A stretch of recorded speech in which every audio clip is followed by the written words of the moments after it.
Hello, in this video I'm gonna show you how you can draw on photos on Samsung Galaxy S24 Ultra. To do so, first we're gonna open the gallery, and now over here we're gonna choose the photo that we want to draw on.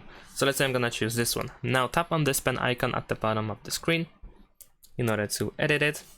And now over here we need to go to this icon with the smiley face and the pen, and over here we have the draw option.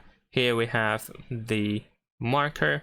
We can select the type that we want to use. We can change the width, the size, and the transparency, the color, and so on and so forth.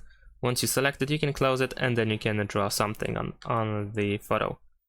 Now after that, once you are done, you can press save over here in the top right corner, or you can press these three dots in the top right corner as well in order to save as copy, because if you choose save, then you will overwrite the photo, and if you want to keep the original copy, then of course you should save this one as copy. And that's pretty much it. Thanks for watching, leave a like and subscribe to my channel, and see you in my next videos. Bye.